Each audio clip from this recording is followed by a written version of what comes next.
dude, it feels so freaking weird to be back on the WR4 Sexy, to be back on the bike. I don't think your boy is ever doing a wheelie again. Who am I kidding, man? We ain't no bitches over here. These may not be the prettiest wheelies, but you think that one little wheelie crash is gonna take us out? I don't think so. I'll say though, man, it feels good to be back on the bike. It feels good to be vlogging. It has been like almost 3 weeks since we've been back on the WR4 Sexy. We had a little race on Saturday that I'll talk about in a bit, but it's been a long time pretty much since we've been riding, my friends. We've been a little MIA since the crash. We've had some injuries from that little crash, but we're back, and boy, are we better than ever.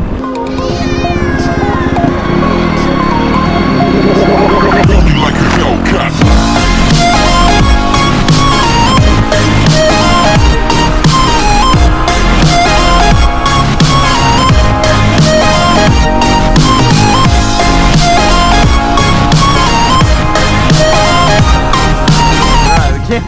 We can't get too cocky. One-handers are a little sketchy. I didn't feel too comfortable with that, but you know, I just wanted to like test things out, you know, make sure everything's all right, make sure we haven't lost everything since we haven't been in a while. But things are feeling good, man. We got to hit the dirt for a little bit.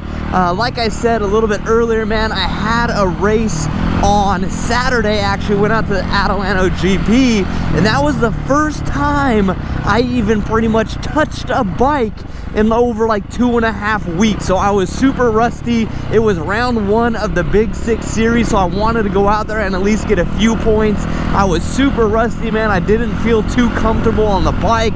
I got tired pretty dang quick, but it was a good comeback, man. I rode a consistent race. I rode a race where I didn't crash, which is awesome, and I pretty much did there what I wanted to do. I mean, I wasn't hitting all the jumps, I wasn't flying through some of the straightaway sections, and again, that's because I wasn't super comfortable. But I went out, I rode a solid race, and like I said, I rode a consistent race, which is amazing. One more thing I want to talk about real quick before we take off into the hills is I hope the audio quality sounds much better in this video. If it doesn't, I swear I'm going to go out and go on like a slit throat rampage, because I've been doing some testing in the room after that last video, which sucked, man. I was like, we went out, we filmed this whole skit, man. We like planned out this whole thing. We put this whole entire thing together, and it was amazing.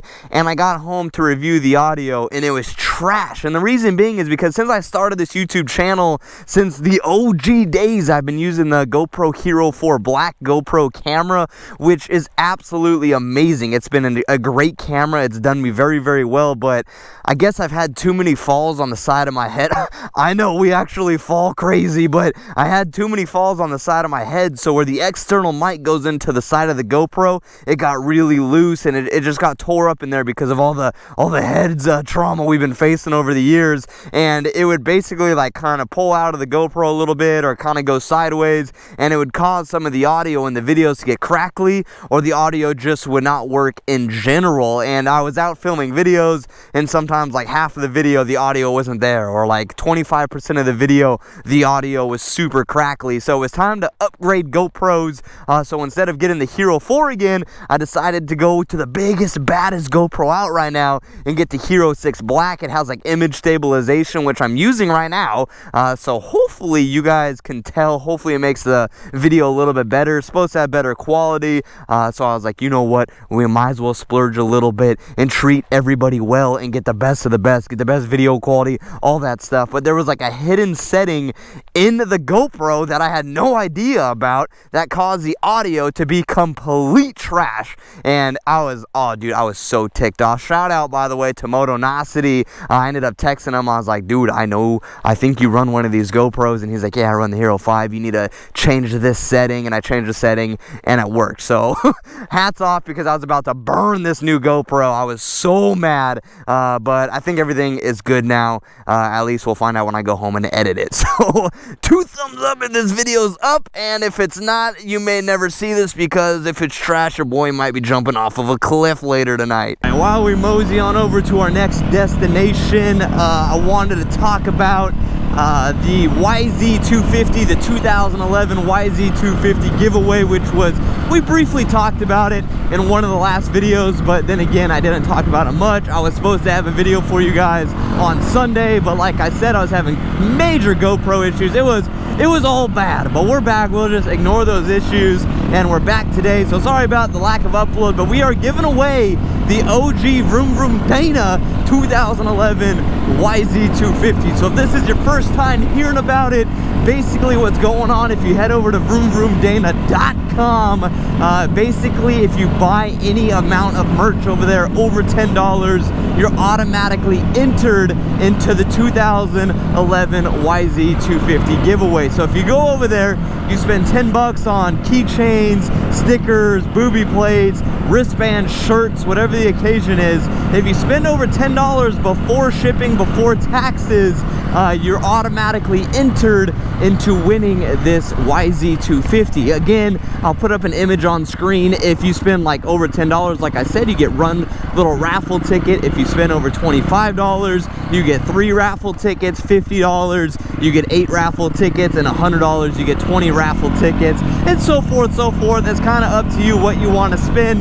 The reason I did it this way is because I know people were mentioning raffle like websites where you could set it up where you go and you set an amount, and if you spend that, you get a raffle ticket. But I didn't want you guys like spending $10 and in return you get a piece of paper, or you're spending $50 and in return you get 8 pieces of paper. I thought that was pretty lame, and this way at least if you don't win in the end, at least you get something in return. You know, at least you get a shirt or a sweatshirt, or maybe you get some stickers in return. That way it's not a complete loss. I thought that would be way cooler because it always sucks to spend money and you don't get anything in return.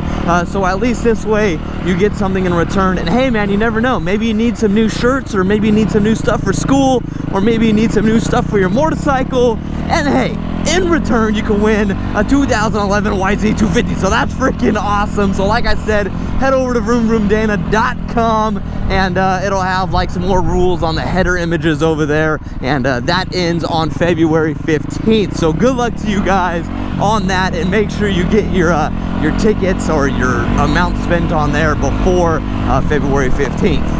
Let's do a little bit of technical riding. Let's see what we can do up in the hills. This is a pretty good trail. Like I said, I did a race on Saturday, but that was a GP style race. There was not a lot of technicality to that race at all. A pretty flat course. I mean, it had its whoops, it had its braking bumps, but there was no rocks like there is out here. So we need to get some training in this in. I know we haven't lost our skills in it, but I just don't know, like I said from before, how our stamina is.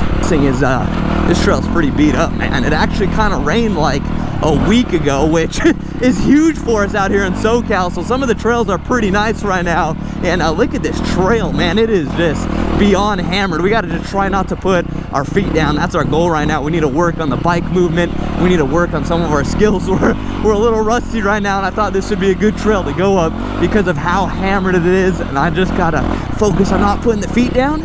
Go up here by the American flag. And my friends, I think that was a success. Pretty beautiful view up here. This is a pretty cool trail. Gets pretty gnarly, man. Gets pretty rocky. Gets pretty rutted out sometimes. It's not too shabby right now. I mean, it's definitely rocky, but the ruts on it are pretty dang good. And I'm definitely breathing a little hard already. Thing I wanted to go over, speaking of beautiful places, is your boy, thanks to Voss Helmets, which you guys know that we're sponsored by Voss Helmets. If you guys ever need helmets, any of that good stuff, head over to VossHelmetsUSA.com. Always a link down in the description. But they're flying us out to Vancouver, Canada, Vancouver, British Columbia on this weekend. By the time you're watching this video, this weekend, I believe it's like the 18th, 19th, and 20th. I'm gonna be out there, man. So I hope if you guys live out in British Columbia, I could come meet you. I've been out there one time before. I met a ton of you. I met some awesome people out there. Hopefully we get to say hi again, and hopefully this time we get to, you know, hang out a little bit more than last time. Last time was a little rushed. This time is a little bit different, man. I'm gonna be at the motorcycle trade show in Vancouver. So like I said, man, if you're in that area, if you're close to that area, we can finally hang out. A little hard when I'm out here in California and then you're up in Vancouver, but this time your boy is coming to you, man. So if you guys are close, come hang out, come out to the motorcycle trade show, come look for the Voss tent. I'll be there, a girl on her bike will be there, Sub D will be there, 6'4" Honda, the Kleb. We're all gonna be out there having a good time, so maybe we could go out and party together and have an awesome time. I'll bring some merch this time. That way, if you guys want some, I'll give you some stuff. Maybe I'll bring some free swag also to hook you guys up with. So like I said, man, this weekend, come hang out with your boy in Vancouver, Canada. It's gonna be a ton of fun. Man, it feels so good to be back on the bike. I can't even remember the last time we had to wait 2 weeks to ride a dirt bike. We've had little instances where we had like little amounts of time where we couldn't ride, but 2 weeks is like a little extreme for me, man. I did not like that 2-week break.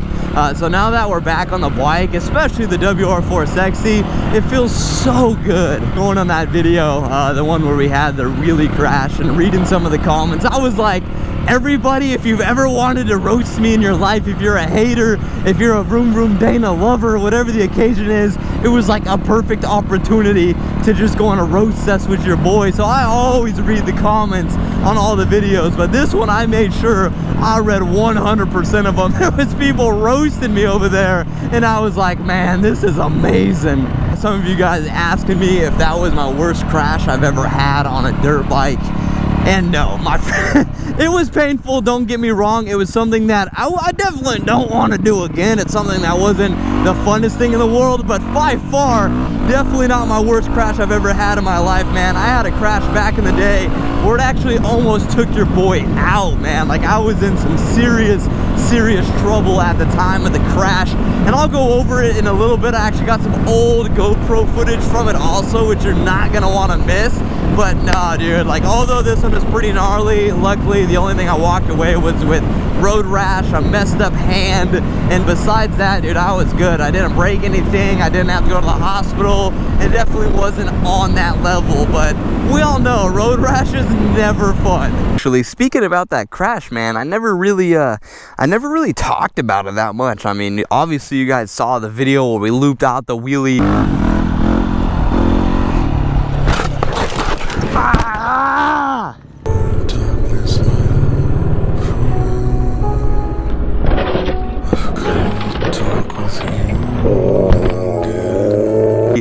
But after that, I was kind of rogue, man. I went to Vegas, was hanging out with a girlfriend a lot, did some vlog videos and that type, but we've never been back on the bike. So just to show you guys real quick, nothing really crazy actually happened to the, you could actually see like a blood stain right here.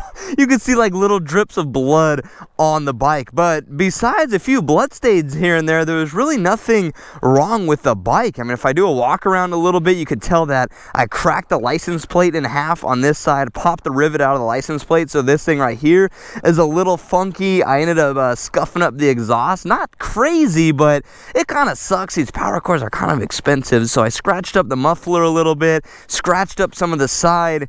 And besides that, that was kind of it, man. The header pipe is good. I kind of scratched and wore down the handlebar a little bit right here, but this was already torn from previous crashes. So, I mean, I'm sure this time it would have tore off, but luckily your boy crashes all the time, so it was already pretty good. But plastics were good. Foot pegs were good. I mean, maybe the foot pegs got grounded up a little bit from the bike sliding. But the reason I think the bike was so good is because we bailed so good. Like, what I'm trying to say is when we went off the bike, like, I mean, you can't even tell anymore. My hand's been healing really well, but then again, it's been 3 weeks. You could tell that it's healing. It's pretty good, still pretty tender, but all the scab pretty much peeled off, and the skin's growing back over. The pinky's looking a lot better. You could tell that pretty much from the base of my pinky to the top, it was tore up. I still can't bend it all the way. This is pretty much the limit of my pinky bend, so it's still pretty messed up. I don't think it's broken. I'm not 100% sure. Like I said, I raced on Saturday. It felt pretty good. I mean, there was really nothing crazy about the pinky. It just can't bend all the way. So besides that, though, I was pretty good. I mean, we had some abrasions on the elbow. We had some on the side. We had some on my butt. The heels of my feet probably got it the worst also. The heels of my feet to this day are still really bruised, and it kind of hurts to walk. And the reason for that is when we did the wheelie and when we were going up and we hit balance point and I went for the rear brake, once I knew it was over. Once I missed that rear brake and I started to go back, I was like, you know what? At this time, it's time to save the bike. So when we got up, and if you watch the original video, you see when we went up, we threw the bike away. So when I went past the point of like no return, I threw the bike away. And in doing that, the bike went off to the right. You know, like when he threw the bike away, the bike went off to the right and kind of slid on the right-hand side.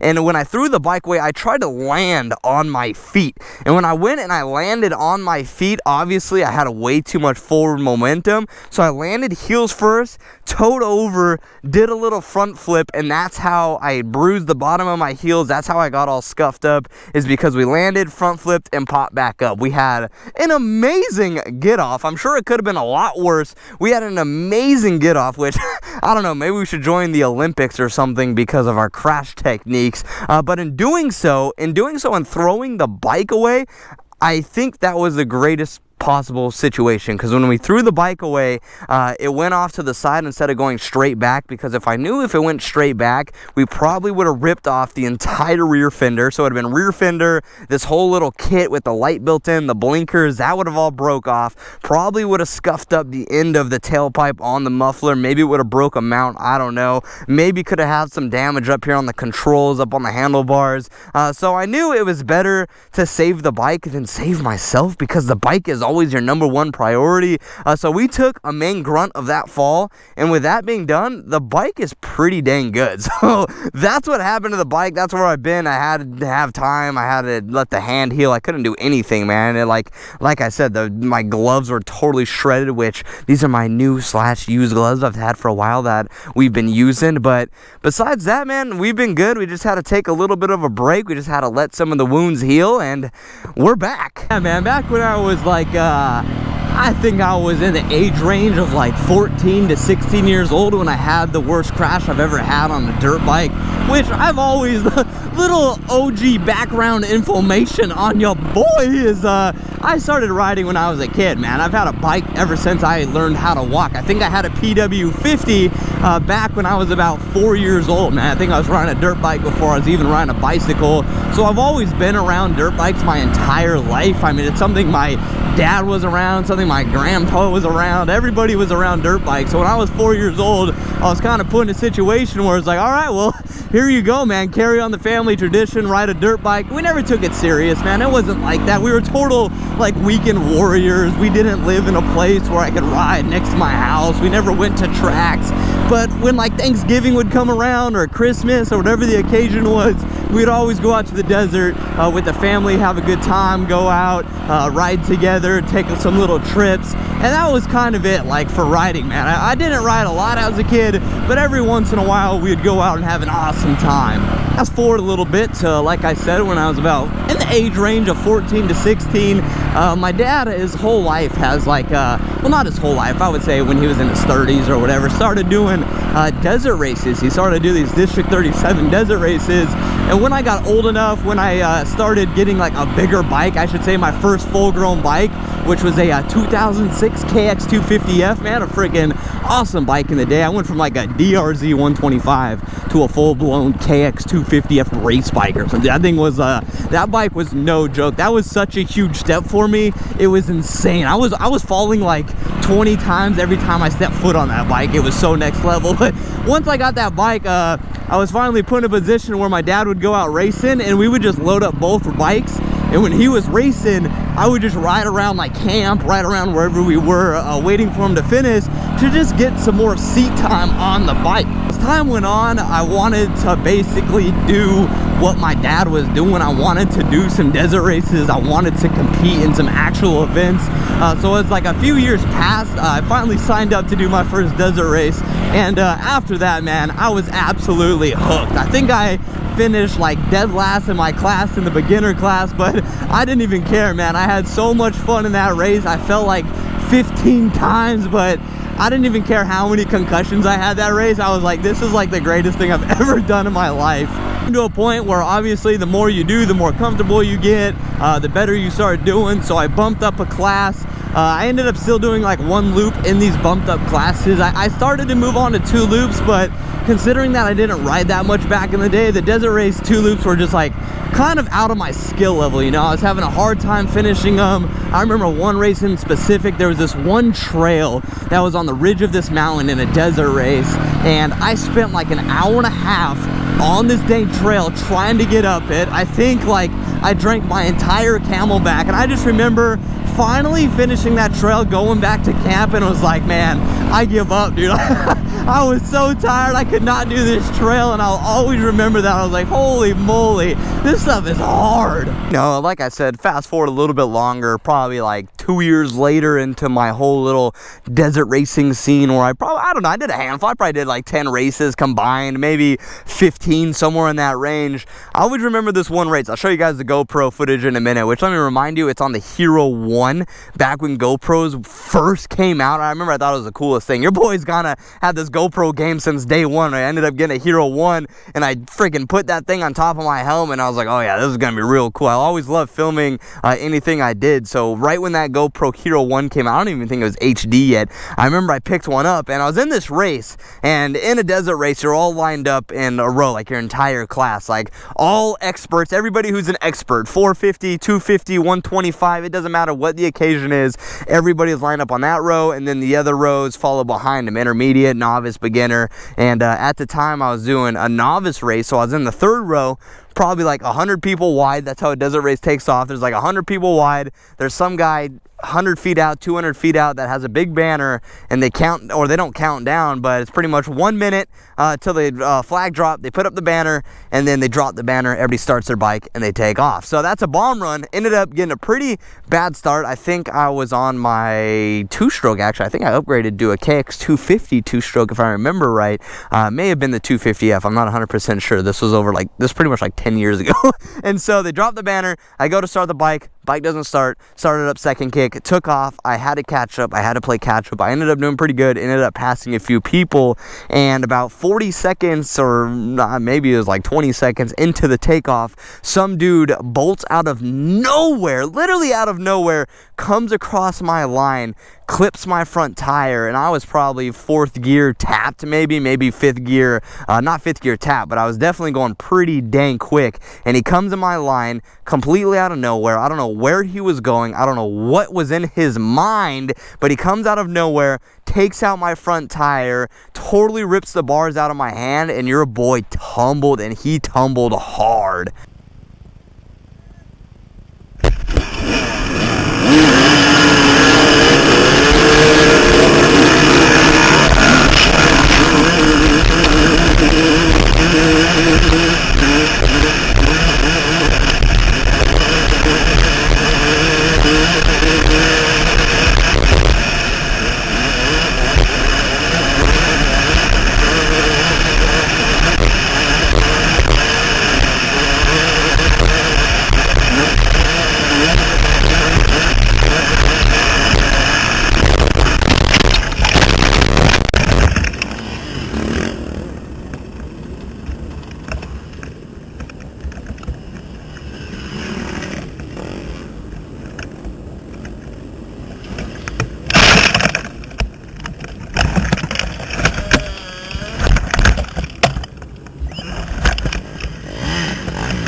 name, Dana? Dana, you just took crap, so just relax for me, alright? What's your name, Dana? What? Elton. What hurts? Relax for me. What hurts? Your neck? Alright, well then don't move it, okay? It's absolutely vital to your future that you just lay still if your neck hurts, alright? Here, give me your other arm, buddy. Listen to me, stay still. Just relax. You had a big crash, and what hurts on your neck? Is there anything else hurt? Can you move your fingers? Just stay still, buddy. Can you feel your fingers? They're coming? Can you, Yeah. you feel your Okay, fingers? thanks. Can you move your toes?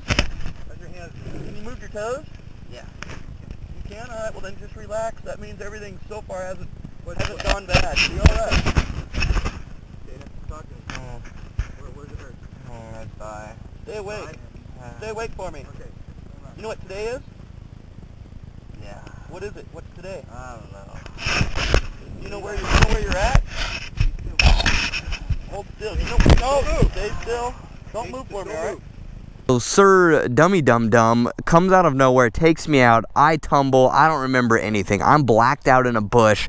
I ended up, I'll talk about this in a bit about the GoPro footage and all that, but I ended up tumbling into a bush. I end up wadding myself, totally knocked out, dude. Like, I am out cold.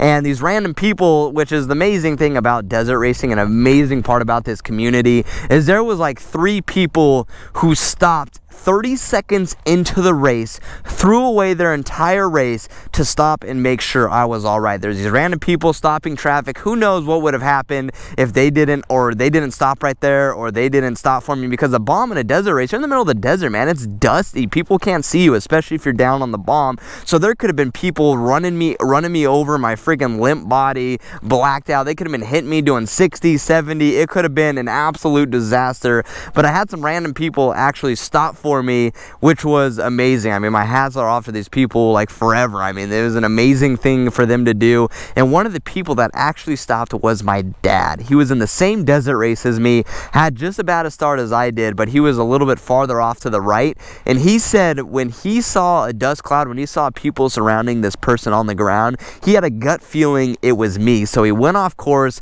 he went over to the left, and sure enough, it was your boy wadded up in a bush. I thought that was pretty crazy. But basically, I'm in a bush. I have no idea what's going on. About a minute later, or a minute 15 later, I finally regain my breath. I'm able to catch a whiff of life, and I roll over, dude. They take, or they don't take it off, like the GoPro fell off. I ended up taking my helmet off later. I'm like screaming at them. I have no idea what's going on, man. I'm in a complete loss. They're asking me what day it was. They're asking me these questions. I remember my name, but I remember they asked me what day it was, and I had absolutely no idea. Like, I couldn't even tell you what I had for breakfast that day. Could have been on Who Wants to Be a Millionaire, and they could have had like some multiple choices up there. Obviously, I would have chose the one that I thought was right, but they could have had choices up there, and they were like, hey man, for $1 million, what did you have for breakfast on the morning of your crash? And I couldn't even tell you. I remember little increments from that day. I remember being back on like a stretcher in the back of an ambulance. They wanted to helo me out, but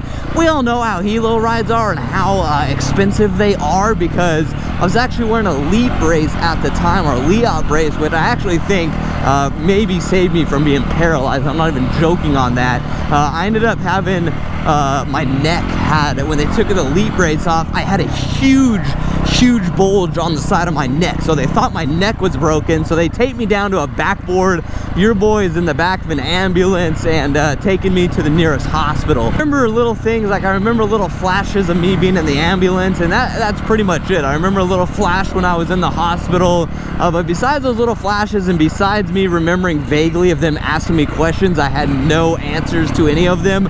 I was at a complete loss on what happened that day. Spending like, I would say, 8 hours in the hospital, went through CAT scans, went through MRIs, went through tons and tons of tests. They ran like every test you possibly could have thought of on your boy to make sure everything was all right.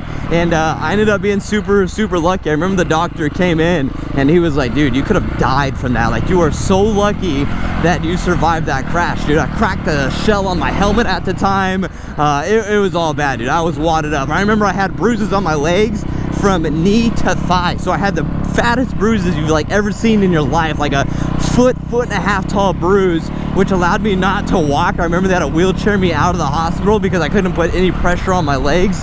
So those took like 2 weeks to heal, and the only thing I walked away from that crash was bruises and a pretty gnarly concussion, and that was it. Insane, man. It puts a perspective on things when you go down that hard. It kind of checks you out. Back in the day, man, I rode stupid. I was a kid. I would ride over my head.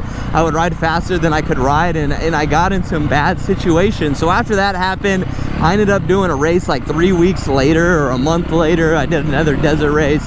Ended up having terrible luck. Like in the middle of the desert, my back wheel ended up blowing apart, and I was stranded out there for a few hours. And after that, I was like, dude, what the heck is going on? After the bad crash, after the wheel blew apart, after all that bad luck, I ended up kind of putting the bike to the side for a bit. It wasn't that I didn't want to ride. It's I ended up going to college. I ended up getting my first job. All this stuff ended up happening like all at once, and it kind of put a sideline on the whole riding thing. Like life kind of hit me, and I didn't really ride at all. I'd ride like, dude, I don't even know, once every 4 months, maybe here and there, and that was it, dude. Everything was pretty much over. And then a few years later, I ended up moving out of my dad's house and getting a place of my own, getting a place with some friends, and I ended up selling the bike to afford like furniture and all. Yeah, I sold my bike for furniture. How lame is that? So I sold my bike. I got all furniture from the new house. I got all this stuff, and I just didn't have a bike. And then like fast forward probably roughly a year, and I ended up picking up the Honda Shadow, which if you're an OG subscriber, you'll know what I'm talking about. And ended up picking up this Honda Shadow. Saw some people on YouTube who were making these things called moto vlogs. I was like, what the heck? This is actually a thing. I was like, dude, I've been like, not really moto vlogging, but I've been filming since the OG days of the GoPro times. And I looked into it. I found out how they were doing it. And I was like, oh man, I could totally do this. And I could do something that nobody else is really doing, man. Nobody's doing the off-road scene. Nobody's moto vlogging on the dirt. They're all just street bikes. And I was watching it and I was like, oh, this is pretty cool, but I don't know, street, like, there's not a lot happening on the street. It was just like they're going on the freeway or they're going on the roads, and although it was super cool, I was like, dude, how much cooler would it be on like a dirt bike or a dual sport or something? And we kind of were, I don't know if we were the first, but we were one of the OG people to kind of go into the dirt motovlogging community, and I was like, all right, this is where it's at right here. So we ended up selling the Shadow. We got the YZ125, which we motovlogged on vaguely, did a few on that, ended up selling that bike because we just, I don't know, I wanted something to introduce me back to riding again that wasn't crazy. So we got the YZ125, had it for a very short period of time, sold it, and got the YZ250, the OG YZ250 that we're now giving away on the channel. So it's kind of weird how everything made a full circle. Ended up doing the moto vlogging, ended up killing it. I mean, ended up getting the Pussy Squad to a massive following, man. We're over 600,000 subscribers. It was a crazy couple years, man. Everything took off. I was able to be put in a position where I could do something that I haven't done in a very long time, something I was very passionate for, and that was to ride. I mean, I'm able to ride like all the time, 3, 4, 5 times a week, and it's something that's so awesome and something that was kind of taken away from me for a while. So to be back on the bike, to be vlogging, to have an audience, to have a group of people that are just absolutely amazing, to be around, the comments you guys put in videos, the support you all show, it's something that is just super, super cool, and something that it's crazy, man. It's crazy how things work out in the end. It's been a really, really fun ride, and hopefully we could keep it going for as long as possible. But yeah, guys, that's kind of like the OG VroomVroomDana status, man. That's how things happen. That's one of the gnarliest crashes for sure we've ever had. We've had crashes before where I've gotten some pretty bad concussions, but nothing definitely on that level. That was hands down the worst thing that's happened to me. I don't even know how I survived it. I watched the footage and I'm like, oh god damn, that was gnarly.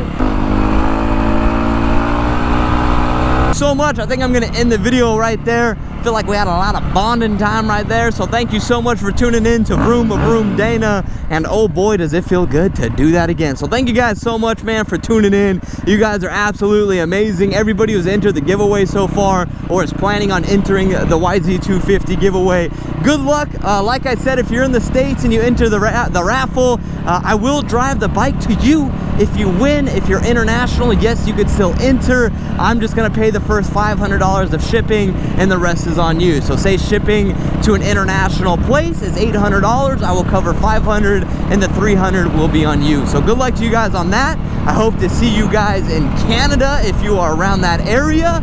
And you guys are absolutely amazing, man. I'll end the video right there and I'll talk to you in the next one. Deuces, my friends. Still forever, you butt. Just still forever. Just still forever, you butt. Just still forever. This is the anthem.